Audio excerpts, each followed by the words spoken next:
जी hello दोस्तों, मैं हूं कमर चीमा। मेरे साथ हैं प्रोफेसर डॉक्टर मुक्तदिर खान साहब। डॉक्टर साहब, सबसे पहले तो आपके वक्त का शुक्रिया। थैंक यू वेरी मच कमर साहब, और आपके सुनने वालों को सबको मेरा सलाम, नमस्ते, सत श्री अकाल, वनकम, बोनजोर्नो। डॉक्टर साहब, ये बताइएगा कि ये जो इंडिया और रशिया ने reciprocal exchange of logistic agreement sign किया है, ये इन्होंने साइन 2025 में किया था। रशिया की स्टेट डोमा ने इसको जो है वो रेटिफाई भी किया हुआ है। ये क्यों इन्होंने किया है? उधर से अमेरिका के साथ भी लिमोआ भी किया हुआ है, बाकी भी काम कासा भी किया हुआ है, दिस दैट भी किया हुआ है। ये क्या हुआ, क्या है? आप इसको क्या देखते हैं? क्योंकि आप इंडियन ओशन रीजन के अंदर जो पोर्ट्स हैं वो रशियन इस्तेमाल कर सकते हैं, इंडियन जो हैं वो आर्कटिक फैसिलिटीज इस्तेमाल कर सकते हैं। What do you make of that, एक जो इंडिया ने ये डील की है रशिया के साथ? देखिए, इन प्रैक्टिकल टर्म्स सिर्फ जो देखिए, तीन चीजें वो शेयर करने वाले हैं। यानी भारत के 3,000 तक फौजी वो वहां रख सकते हैं रशिया में, और रशिया भारत में 3,000 तक फौजी रख सकता है अगर वो चाहे। And it can also be in conflict zones. तो सोचिए आप, गिलगित बल्तिस्तान के बॉर्डर पर रशिया के 3,000 फौजी तैनात हो। It can happen. लेकिन उसका मतलब ये होगा, अगर इंडिया रिक्वेस्ट करती कि आप यहाँ पर लोकेट करें अपने फौजी को, तो रशिया कहेगा ठीक है, तुम यूक्रेन के बॉर्डर पे आ जाओ। हम्म। तो it so but technically that is part of it. 3,000 फौजी, 10 हवाई जहाज और 5 बोट्स। सो फॉर एग्जाम्पल, एक नई जंग शुरू होने वाली है, या कंपटीशन आप कह सकते हैं, फॉर द आर्कटिक। आर्कटिक का जो चाइना, रशिया, अमेरिका और यूरोप के बीच में जो मुकाबला चल रहा है to dominate the north pole का रीजन, भारत के पास कोई एक्सेस नहीं है। हम्म। अब भारत को मिल जाएगा एक्सेस, अगर भारत अपनी रिसर्च शिप्स या नेवी के शिप्स रशियन पोर्ट्स में, वो भी नॉर्दर्न पोर्ट्स में तैनात कर सकता है। If India wants access, so they will have that. तो इंडिया के लिए it's a major strategic development. देखिए, अगर भारत 2 साल पहले की बात करता हूँ, अगर भारत के 2 पानी के जहाज जा रहे हैं कहीं सी भी रशियन पोर्ट्स में, अगर वो इजाज़त मांगे तो वो मिल जाएगी ना उनको। Russia is not going to object कि ठीक है, आपके दो दो रुके, 3 रुके, 5, तो 5 तक। So but now India can formally have a base, और ये तीनों लेवल पे है, मिलिट्री, नेवी और एयरफोर्स। ऑल 3 डोमेन्स में they have this arrangement, okay, they can have these things in that thing. So it is a big development from that point of view. लेकिन अब इसे, it is also a signal to America, it is also a signal to Europe. तो जहां America का सवाल है, America के लिए दिस इज लाइक, अच्छा, अब देखिए आप, the United states, Xi Jinping से मिलने डोनाल्ड ट्रंप जा रहे हैं मई में 14-15 तारीख।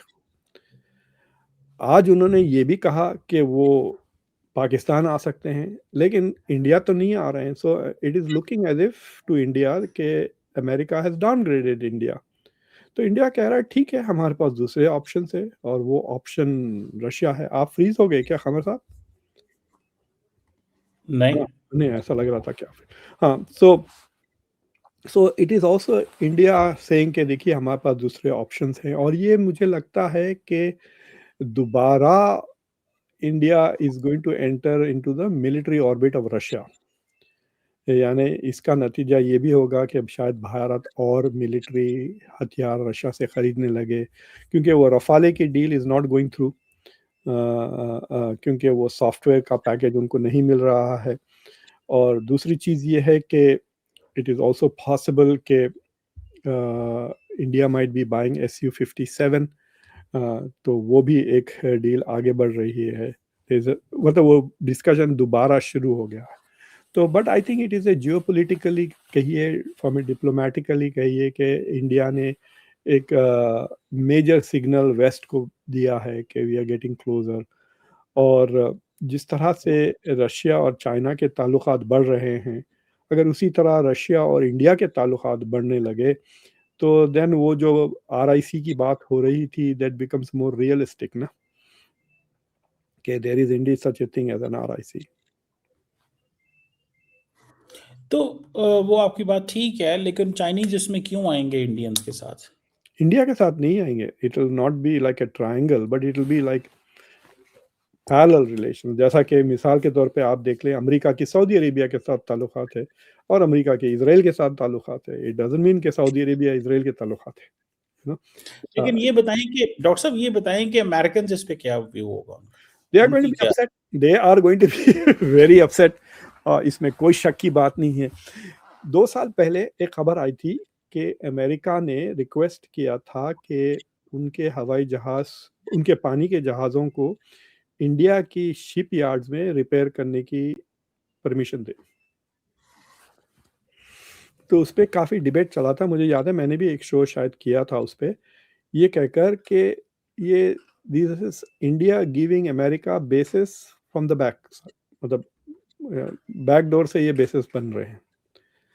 तो रिपेयर करने के बहाने, सर्विस करने के बहाने अमेरिका की फौजें, नेवी शिप्स पार्क होंगे इंडिया के हार्बर्स में, एंड देन फौजी भी होंगे, बैरक्स भी बनने वाले थे.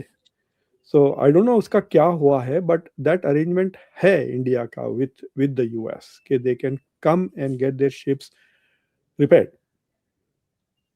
ठीक है. So that is something that is developing थी. लेकिन वो सब मोमेंटम तोड़ दिया ना डोनाल्ड ट्रम्प ने. इंडिया का जो जो मोमेंटम था स्ट्रेटेजिक कोऑपरेशन का, वो मोमेंटम टूट गया. नॉट ओनली मोमेंटम टूट गया, ट्रस्ट भी कम हो गया ना. सो मतलब he will in Trump will have to go back to 2021 to resume. अगर अगर अगर कोई नया प्रेसिडेंट आता है 2029 में, तो he will have to go back to 2021 and फिर दोबारा फिर वो डील्स वगैरह बने. So for India going back to Russia, आप कह सकते हैं कि वो जो ऐसा लग रहा था कि इंडिया और अमेरिका की जुगलबंदी चलेगी, स्ट्रॉन्ग पार्टनरशिप आगे बढ़ेगी, वो अब उतना नज़र नहीं आ रहा है. That is not very clear at all. और पोस्ट ऑपरेशन सिंदूर जो पाकिस्तान के साथ अमेरिका के ताल्लुकात बढ़े हैं, they are beginning to irritate India quite a bit, I think. तो ये एक उसका नतीजा भी है कि ठीक है, वी हैव अदर ऑप्शंस. मतलब दुनिया में भारत के अलावा 3 और मेजर पावर्स हैं. यूरोप को अगर छोड़ दें आप, तो रशिया, चाइना और अमेरिका. तो Pakistan at least has good relations with 2 of them, which is China and America. तो अब भारत इज सेइंग कि भाई बचा कौन है? रशिया है. एटलीस्ट रशिया को तो सेफ कर लें.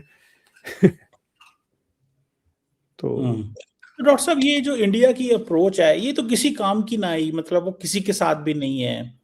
जो अगले दिन आपको मैं इंटरेस्टिंग बात बताता हूँ, एक जी. डॉक्टर जयशंकर की वीडियो थी, वो स्मिता प्रकाश के साथ, एएनआई वाली की. उसने कहा हाँ, जी इंडिया चाइना की लड़ाई हो गई. उसने कहा मैं क्या, should I pick a fight with bigger country, you know, bigger bigger. Economy. हाँ. हाँ, बिगर इकोनॉमी से मैं कौन.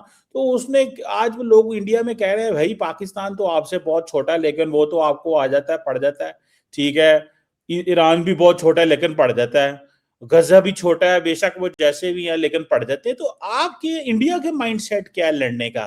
मतलब उनको क्या कोई माइंडसेट नहीं है लड़ने का? मतलब दिस इज व्हाट दे, ये जो अगर वो 1971 में पीछे से पाकिस्तान को वार करेंगे, 62 में एक और पोजीशन में होंगे, तो मतलब क्या है माइंड तो उनका? वो इंटरेस्टिंग इंटरव्यू था. मतलब I never saw him lose his temper like this. काफी लंबा है वो, 2-2.5 घंटे का है. उस पे मैंने शो भी किया था. So his response was, what do you want us to go and fight a bigger economy, ये कहा था उन्होंने. तो आपकी बात तो सही है. देखिए, चाइना की इकोनॉमी भारत से 5 गुना बड़ी है. हम्म. भारत 4 ट्रिलियन की है, चाइना 20 ट्रिलियन का है. लेकिन भारत इंडिया से पाकिस्तान से 10 गुना बड़ा है. आपकी 400 बिलियन है, इंडिया की $4 trillion. India is 10 times bigger economy than Pakistan. लेकिन पाकिस्तान लड़ लेता है. नाउ फॉर दैट उसके दो वजूहत है. एक, आपके पास न्यूक्लियर डिटरेंस है, और दूसरा आपकी जो अमेरिका के ताल्लुकात और अमेरिका से जो आपको और चाइना से जो टेक्नोलॉजी मिल रही है, दैट इज द रीजन. तो बट इंडिया के जो फंडामेंटल जो प्रॉब्लम्स थे, एक गरीबी, एंड गरीबी अभी भी बहुत है। देखिए, इंडिया ने पिछले चंद सालों में 450 मिलियन लोगों को गरीबी से निकाला है। 450 मिलियन, यानी आप समझिए पाकिस्तान बांग्लादेश की आबादी दोनों मिला लें आप, तो उससे ज्यादा लोगों को गरीबी से निकाला है। इनफैक्ट जो सबसे बड़ी चीज हुई है ड्यूरिंग ग्लोबलाइजेशन के 30 साल, चाइना और इंडिया ने मिलकर 1.25 बिलियन लोगों को, चाइना ने 800 मिलियन और भारत ने 450 मिलियन लोगों को गरीबी से बाहर निकाला। सो for India that is a big achievement. लेकिन इंडिया के पास अभी भी 500-600 मिलियन ऐसे लोग हैं जो गरीब हैं। हाँ, और मतलब फॉर एग्जांपल अगर आप बिहार को ले लें तो बिहार से 3 गुना 3.5 गुना ज्यादा अमीर बांग्लादेश है। बांग्लादेश उत्तर प्रदेश से डबल अमीर है। तो आप अंदाजा लगा सकते हैं कि भारत के बाद बड़े बड़े हिस्से हैं विच आर पुअर। तो आप जंग लड़ के क्या फायदा, आप पैसे खर्च, नुकसान। मतलब ईरान का देखिए आप कितना नुकसान हुआ है, मतलब billions and billions of dollars worth of losses, assets चले गए, आपकी यूनिवर्सिटीज तबाह हो गई हैं, आपके पावर प्लांट्स भी डिस्टर्ब, आपके हार्बर, आपकी नेवी डूब गई। सोचिए आप कितने कितने 100 से ज्यादा तो पानी के जहाज उनके। So it's not a small thing na, so they don't want to do that kind of things, I think. So India is being focused on development and that is what it should do unless it is forced to fight.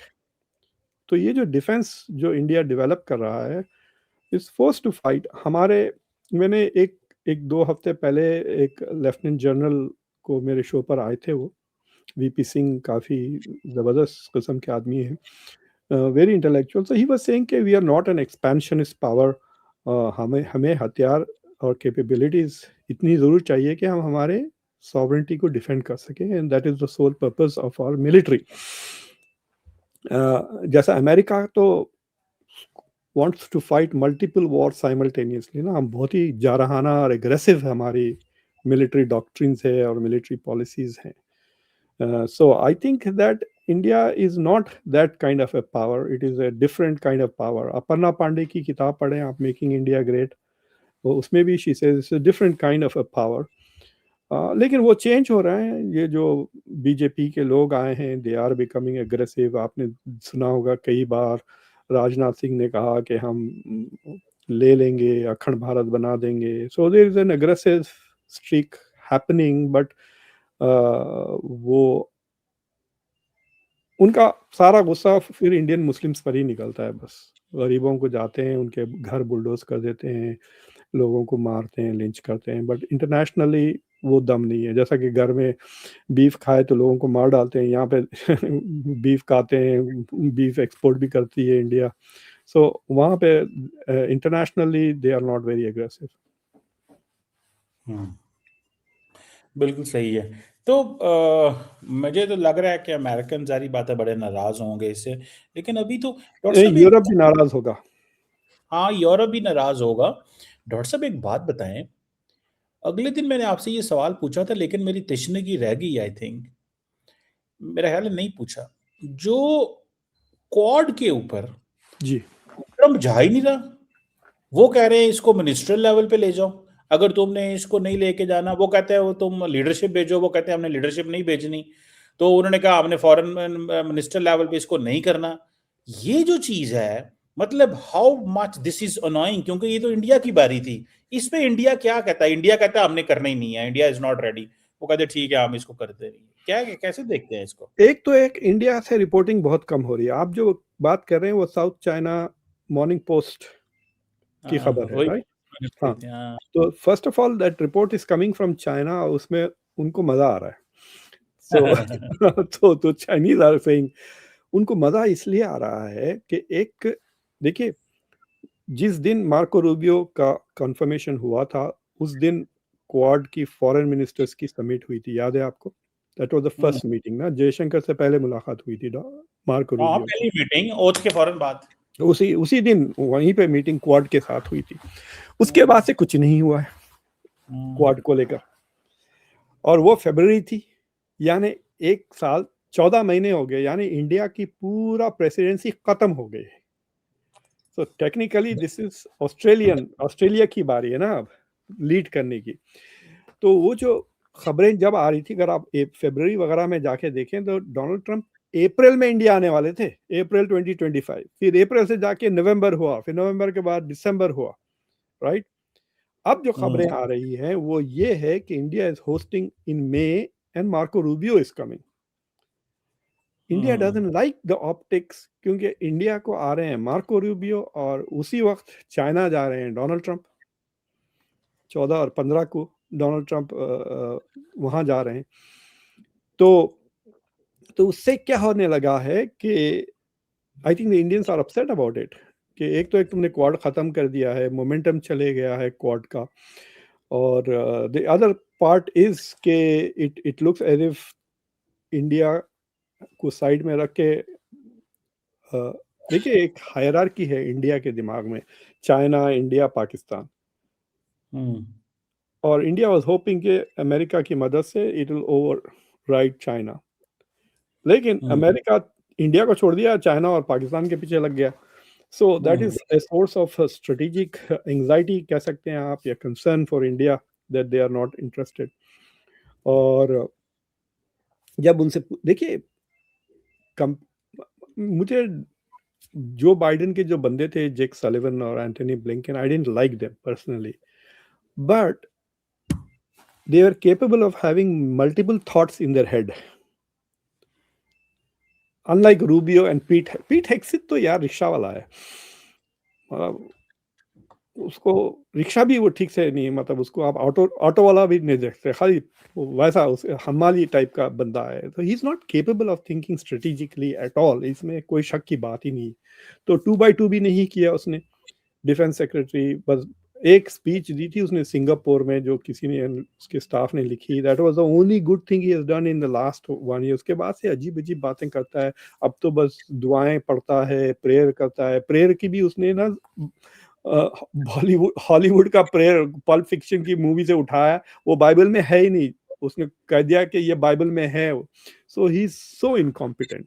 तो ऐसे लोग को जो deeper, more sophisticated strategic side of thinking नहीं है इसमें, ना Trump में है ना इनमें है। रूबियो और जेडी वैंस में थोड़ा थोड़ा है, लेकिन वो दबे हुए हैं ट्रंप के नीचे।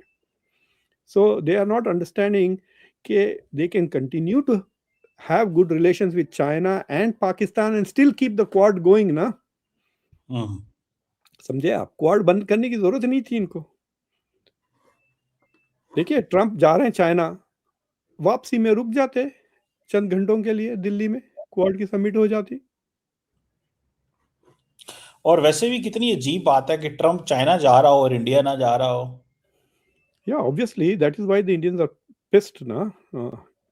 और फिर उसके डोमेस्टिक इम्प्लीकेशंस हैं। मतलब इंडिया में ऑपोजिशन पूछ रही कि भाई आपने इतने कंसेशंस किए।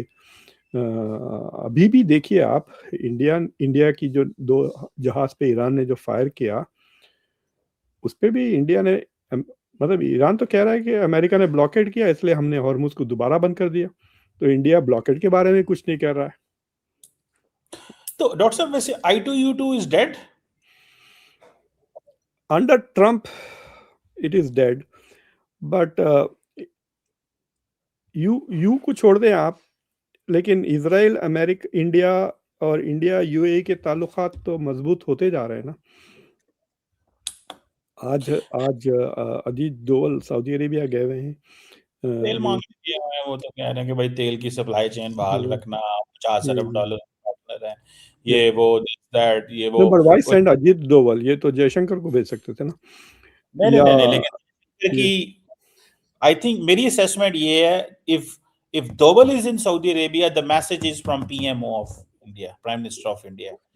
ये मतलब आपको समझ में आ रहा है भारत में क्या हो रहा है। You are right.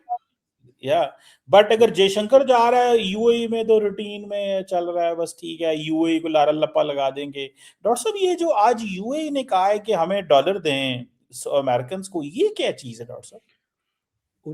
उनके पास $250 बिलियन है अभी रिजर्व में, फॉरेन एक्सचेंज के रिजर्व में, लेकिन वो कह रहे हैं कि हमारी इकोनॉमी का हाल इतना खराब हो सकता है कि we want America to give us currency swap.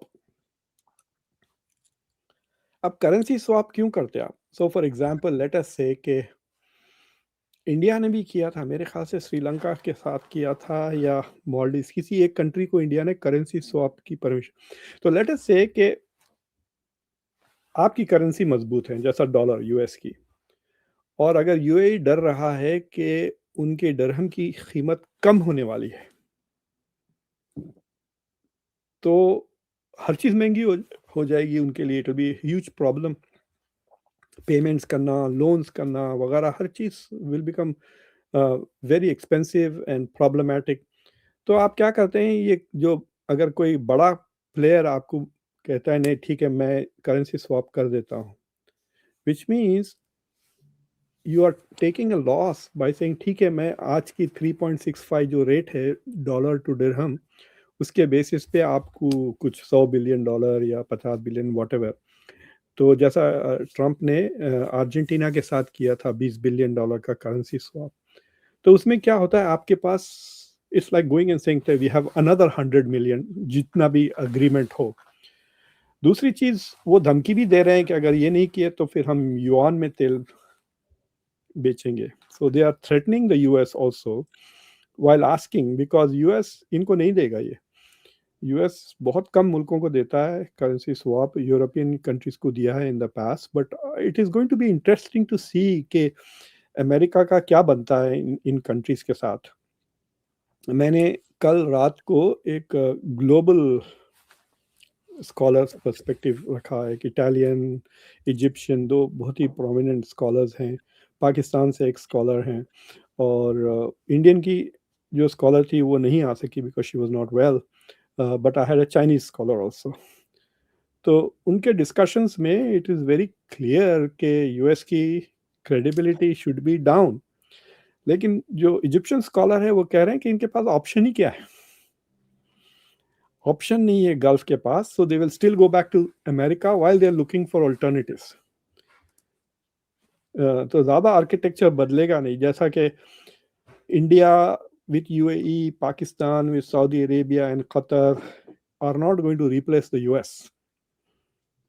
ये सप्लीमेंट ऐड कर रहे हैं, ये they are not replacing India. जैसा कि UAE will keep its relations with the US and Israel, but India को ऐड कर रहा है जो डिफेंस डिस्कशंस, जो अग्रीमेंट्स हो रहे हैं अभी। सो मतलब क्या इंडिया अपने जिस तरह से रशिया के साथ अभी जो डील किया, क्या यूएई के साथ करेगी इंडिया? अगर इंडिया अपना वहाँ बेस बनाती यूएई में, तो फिर ईरान के टारगेट में आ जाएंगे ना वो, especially if they are there to defend UAE. Does India want a war with इस? तो नहीं जाएगी इंडिया कॉन्फ्लिक्ट जोन में, कहेगी this is not our war. बिल्कुल, वो तो बात सही है कि जिसे वो कहते हैं ना कि आपकी बात से एग्री करता हूँ मैं कि सिचुएशन इज लाइक मुश्किल है इंडियंस के लिए कि वो किधर जो है वो चीज़ों को देख रहे हैं। डॉक्टर साहब, ये आप पाकिस्तान के अंदर आजकल एक बड़ा सवाल उठ रहा है कि जी पाकिस्तान को क्या मिलेगा इस सारी सिचुएशन से, इसको बहुत ज़्यादा डिस्कस किया जा रहा है। What do you make of that? सवाए मतलब 7 बिलियन तो मिल गए ना आपको सऊदी अरब से? हाँ, वो 5 पहले ही थे पड़े हुए, उन्होंने कहा है कि वो अनलिमिटेड पीरियड के लिए ले लें, 2-3 और दे देंगे, आईएमएफ भी 1.2 दे रहा है। तो मतलब वो तो एक लॉन्ग टर्म एक है, फाइनेंशियल स्टेबिलिटी तो है। तो डॉक्टर साहब, ये इंडियंस का अमेरिका के ऊपर इन्फ्लुएंस खत्म हो गया। मैं समझता हूँ पाकिस्तान की यही बहुत बड़ी कामयाबी है इन इन longer run.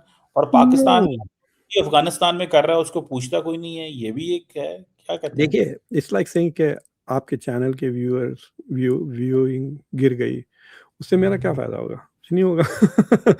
I want my channel viewership to go up और मेरे रेवेन्यू बढ़े ना। So what Pakistan needs is something concrete. आपके पास that is the question that you need to ask. वो जो पाकिस्तानी स्कॉलर थी जो हमारे मेरे शो पे आई थी, वो कह रही थी कि देखो ये ऐसा कोई नई चीज़ नहीं है, Pakistan has been doing this all the time. हमने चाइना के साथ भी नेगोशिएट किया इससे स्कॉलर पहले की भी। बात कर रही हैं आप? कौन हाँ, सी? किस स्कॉलर की बात कर रही हैं? सायरा काज़मी नाम की स्कॉलर हैं वो। सो अच्छा। शी वाज सेइंग कि this we have done this before, ये लॉन्ग हिस्ट्री है हमारी of being a negotiator and वगैरह। हम्म। तो सवाल ये उठता है, तो उससे क्या फ़ायदा हुआ आपको? हम्म।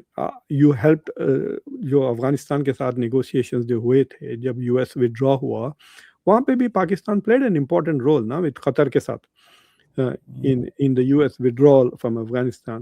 Did that benefit? देखिए, पाकिस्तान अनलाइक इंडिया, क्रिकेट का एक सिंपल रूल है, अगर बॉल विकेट पे आ रहा है ना तो मारे नहीं, डिफेंड कर लें उसको। अनलेस आप T20 खेल रहे हैं, that's a different thing, but test cricket खेल रहे हैं आप, जो बॉल विकेट पे आ रहा है उसको मारे ना, उसको डिफेंड कर लें, बेस दिन दूसरों को खेले। That is the first cardinal rule of batting कि डिफेंड कब करें। वो आप अगर वो चीज़ आप याद रखें, you will be a good batsman. Skill, एक छोटी सी बात बता रहा हूँ, तो जो मेन फंडामेंटल्स होते हैं ना गवर्नेंस के, I think India has got it right and Pakistan has got it wrong. And what India has right is कि इंडिया समझ गया है कि देखिए, सरकार का सबसे बड़ा अहमियत फंक्शन है कि पब्लिक को डेवलप करे हमारे मुल्क को। इसलिए इंडिया फोकसेस मोर ऑन नए फैक्ट्रीज, नए ब्रिज, नई टेक्नोलॉजी। खरीदता नहीं है हथियार, टेक्नोलॉजी मांगता है इंडिया हमेशा।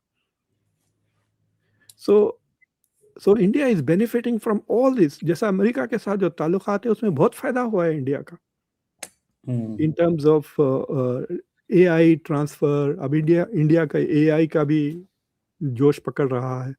सो there is a lot of, ये जो कोलैबोरेशन हो रहा है, is a definite benefit to India.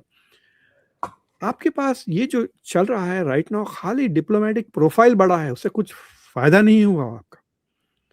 It is like there is no its impact on GDP या on literacy या आपके economic condition या आपके debt situation।